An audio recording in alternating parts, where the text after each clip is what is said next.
28-ші қара сөз. Мүриттің, яғни шәкірттің рухани ахуалын баяндау туралы.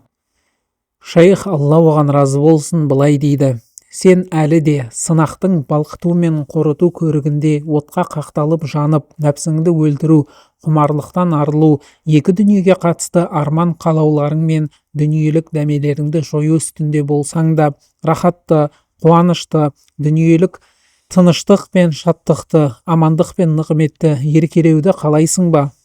Оның үстінде бойыңда әлгі нәпсілік нәрселердің қалдықтары әлі де айқын көрініп тұр емес пе? Асықпа, уа асығушы, сабыр ет, сабыр. Уа есіктен күтуші, бұл қалауларыңа апарар есік әзірге жабық. Өйткені сенің бойыңда бұлардан, нәпсі мен дүниеден әлі титтей де болсын бір мысқал қалды. Өзін өзі сатып алушы құл, мойнына бір дирхам қарызы қалса да әлі құл болып саналады. Дүниелік қалаулардан сенің бойыңда тіпті құрма сүйегіндей ғана қалдық қалса да, сен ол рахаттан, хаққа жетуден тосыласың. Ал дүние дегеніміз сенің нәпсің, жеке қалауың, өзіңді бір нәрсеге лайықпын деп санауың, немесе бір нәрсені талап етуің, екі дүниеде де әлде бір қайтарымды аңсап, соған құмартуың. Бойыңда осылардың бірі бар кезде сен әлі фәни болу, тазару есігінде тұрсың. Ендеше бойыңдағы тазару толық кемеліне жеткенше сабыр етіп тыныштал.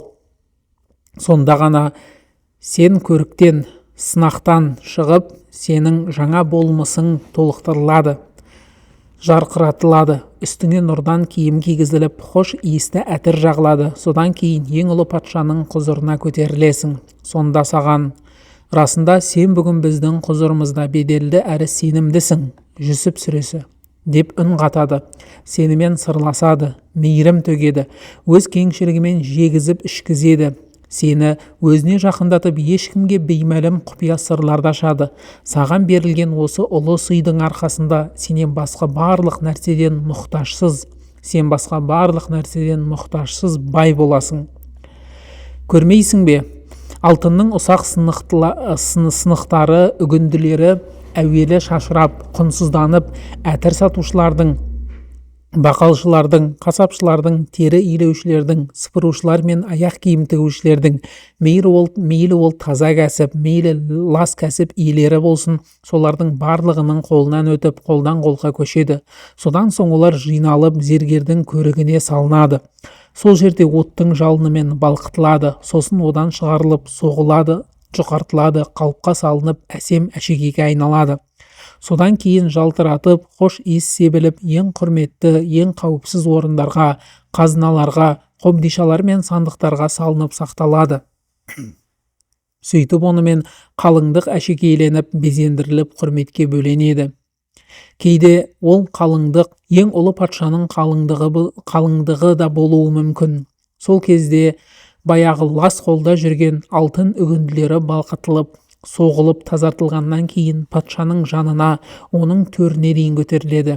Міне, уа мүмін, егер сен де тағдырдың талқысына сабыр етсең, барлық жағдайда Алланың үкіміне разы болсаң, дәл осы алтын сияқты бұл дүниеде ұлы Раббыңа жақындатыласың.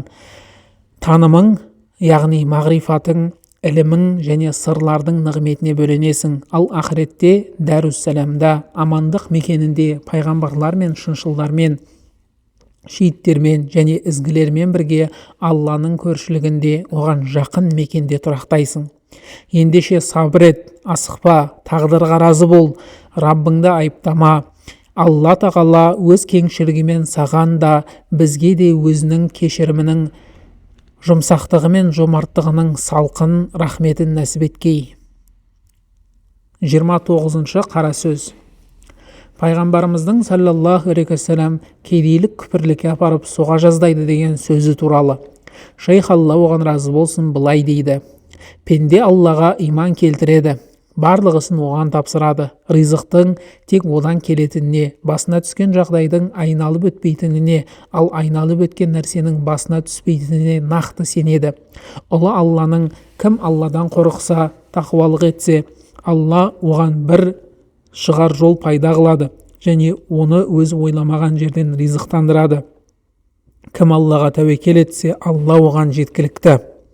Талақ сүресі. деген сөзіне иман келтіреді. Бірақ ол мұның бәрін басы аман, жағдайы жақсы, тоқмейілсіп жүрген амандық кезінде ғана айтады әрі сенеді. Ал ұлы Алла оны бейнетпен, кедейлікпен сынаған кезде ол бірден адамдарға қол жайып жалбарына бастайды. Немесе Аллаға дұға етсе де дұғасы бірден қабыл болмайды. Сонда Алла оның басынан бұл сынақты бірден көтермейді. Міне, дәл осы кезде пайғамбарымыздың саллаллаху алейхи уассалам кедейлік, яғни жоқшылық күпірлікке апарып суға жаздайды деген сөзінің ақиқаты көрінеді. Осы сәтте Алла кімге жұмсақтық танытып мейірімін төксе, оның басындағы ауыртпалықты сейілтіп, қайтадан амандық пен байлыққа кенелтеді.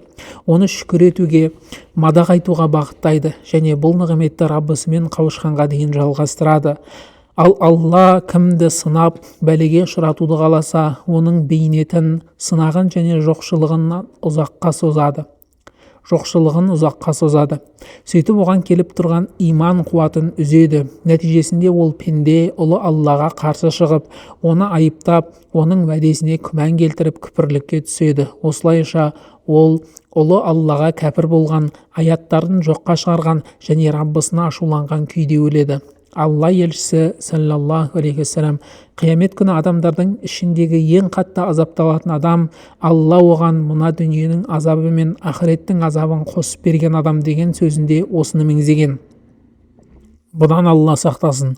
Бұл пайғамбарымыз Алладан пана сұраған, адамға бәрін ұмыттыратын, діннен шығаратын жоқшылық. Ал екінші бір адам бар. Ол ұлы Алла өзіне таңдап алғысы келген, өзінің таңдауларының, сүйіктілерінің, достарының қатарына қосқысы келген жан. Алла оны пайғамбардың мұрагері, әулиелердің төресі, құлдардың ұлығы, ғалымдар мен хәкімдердің, шапағатшылардың қатарынан еткісі келеді. Оны адамдардың шейхі, соңынан еретін ұстазы, Раббысына жетелейтін гиді, тура жолға бастап, құрдымнан сақтандыратын мүршиді етіп таңдайды. Мұндай адамның басына сынақ келгенде, Алла оған таудай сабыр, теңіздей разылық, оның тағдыры мен ісіне толық мойынсыну және рухани байлық, нық сенім береді. Содан кейін оны мол сый-сияпатпен жарылқайды. Мұндай пенде түннің бір уақытында да, күндіз де, жұрт алдында да, оңашада, бірде жария, бірде құпия түрде ұлы Аллаға үнемі дұға етіп жалбарынады. Алла оны түрлі мейірімімен, сан алуан рухани тартылыстармен жәзбә өзіне тартады. Бұл ұлы нығмет Раббысымен қауышқанға дейін үзілмей жалғасады. Тура жолға бастаушы жалғыз Алла. 30-шы қара сөз. Енді не істеймін, амалым не деп айтуға тыйым салу хақында. Шейх, Алла оған разы болсын, былай дейді. Сен жиі енді не істеймін, қандай амалым бар деп налисың. Сонда саған орныңнан қозғалма, шектен шықпа, сені осы халге қойған жаратушыдан жеңілдік келгенше сабрет делінеді. Ұлылығы асқан Алла тағала қасиетті Құран кәрімде былай дейді. Уа иман келтіргендер, сабыр етіңдер, сабырлықта үстем болыңдар, шекарада бекем тұрыңдар және Алладан қорқыңдар, бәлкім мақсатқа жетесіңдер. Әли Имран сүресі. Уа мүмін, ол саған алдымен сабырлықты, сосын табандылықты, бекемдікті, сақтық пен тұрақтылықты бұйырды. Содан кейін бұларды тәрк етуден сақтандырып, Алладан қорқыңдар деді. Яғни сабырды еш тастамаңдар, өйткені бұл бүкіл жақсылық пен есендік осында. Ардақты пайғамбарымыз саллаллаху алейхи уассалам денедегі басқандай болса, имандағы сабыр да сондай деген. Сондай-ақ даналықта сабырдан басқа кез келген амалдың сауабы өлшеулі, ал сабырдың сауабында шек те қисап та жоқ делінген. Бұған дәлел Алла тағаланың расында сабыр етушілерге сауаптары есепсіз толық беріледі деген сөзі. Зүмар сүресі. Егер сен ұлы Алладан шынайы қорықсаң, ол саған сабыр етуге де және оның қойған шектерін бұзуға да күш береді. Бұзбауға күш береді. Қасиетті кітабында уәде еткенін орындайды. Кім Алладан қорықса, ол оған бір шығар жол пайда қылады және оны ойламаған жерден ризықтандырады. Талақ сүресі. Жеңілдік келгенше сабыр етуің арқылы сен тәуекел етушілердің қатарына қосыласың, ал Алла тағала тәуекел етушілерге өзінің жеткілікті екенін уәде етіп, кімде-кім тәуекел етсе, ол оған жеткілікті деген. Талақ сүресі. Сабыр мен тәуекелінің арқасында сен мұхсиндердің, жақсылық жасаушы ізгі құлдардың қатарынан табыласың. Оларға да үлкен сый бар екенін ескертіп, міне біз жақсылық істеушілерді осылайша сыйлыққа бөлейміз дейді. Әнғам сүресі. Оның үстіне бұл үшін Алла сені жақсы көреді, себебі ол расында Алла жақсылық істеушілерді жақсы көреді деген. Бақара сүресі. Демек, сабыр дүние мен ақыреттегі барлық жақсылық пен амандықтың бастауы, сол арқылы мүмін ризалықпен бойынсыну мәуесіне, одан соң ұлы Алланың істерінде фәнилікпен өтіп, рухани ғайып халіне көтеріледі. Сабырды тәрк етуден сақтан, әйтпесе дүние мен ақыретте жәрдемсіз қалып, екі дүниенің де жақсылығынан құр қаласың. Ондай халден Алла сақтасын. 31-ші қара сөз. Алла разылығы үшін жек көру хақында. Шейх, Алла оған разы болсын, былай дейді. Жүрегінде бір адамға деген жек көрушілік немесе сүйіспеншілік оянса, оның іс-амалдарын Құран мен сүннет таразысына тарт. Егер оның істері осы екі бастауда айыпталып құпталмайтын болса, онда сенің сезіміңнің Алла тағала мен оның елшісінің разылығымен қабысып жатқанына қуана бер. Ал егер оның амалдары Құран мен сүннетке мақтауға лайық болып, бірақ сен оны жек көрсең, онда біліп қой, сен нәпсіңнің жетегінде кеткенсің. Оны тек өз нәпсіңмен жек көріп, оған зұлымдық жасаудасың. Сондай-ақ Алла тағала мен оның елшісіне қарсы шығып күнәһар болудасың. Дереу бұл жауапкершіліктен арылып тәубеге кел. Алла тағаламен үндестікте болу үшін одан сол адамға, сонымен қатар Алланың басқа да сүйікті құлдарына, әулиелері мен салихалы пенделеріне деген махаббат тіле. Жақсы көретін адамыңа қатысты да дәл осылай жаса, яғни оның да істерін Құран мен сүннетке сал. Егер істері құпталса, оны жақсы көр, ал егер құпталмаса, оны жек көр. Нәпсіңнің қалауымен жақсы көруден сақ бол, өйткені саған нәпсіге қарсы тұру бұйырылған. Ұлы Алла тағала нәпсіңнің қалауына ерме, әйтпесе ол сені Алланың жолынан адастырады деген. Сад сүресі. 32-ші қара сөз. Хаққа деген махаббатқа ешкімді ортақ етпеу хақында. Ал шейх, Алла тағала одан разы болсын, былай дейді. Жақсы көрген адамдарыңмен махаббатым баянды болмайды, арамызға не қашықтық, не өлім, не дұшпандық түсіп айырылсамыз. Ал байлық дүние болса қолдан шығып жоғалып кете береді деп қанша мәретін алыдың. Сонда саған мынандай жауап беріледі. Уа хақтың сүйіктісі, оның назарындағы ол үшін қызғанышпен қорғалған пенде, ұлы Алланың ғайюр, қызғанушы екенін білмеймісің? Ол сені тек өзі үшін жаратса, сен қалайша басқаға арналмақсың? Алла тағаланың Алла оларды жақсы көреді, олар да Алланы жақсы көреді. Мәида сүресі. Сондай-ақ жын мен адамзатты тек маған құлшылық ету үшін ғана жараттым. Зәрият сүресі деген сөздерін естімедің бе? Алла елшісінің саллаллаху алейхи вассалам, егер Алла бір құлын жақсы көрсе, оны сынаққа салады, егер ол сабыр етсе, оны өзіне ғана тән етіп алады дегенін естімеп пең?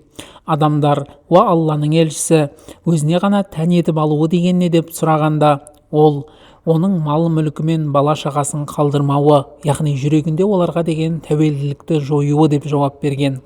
Мұның сыры мынада: егер адамның байлығы мен бала шағасы болса, ол оларды жақсы көреді де, оның махаббаты бөлшектеніп азаяды. Сөйтіп жүректегі махаббат Алла тағала мен басқа нәрселердің арасында ортаққа айналады.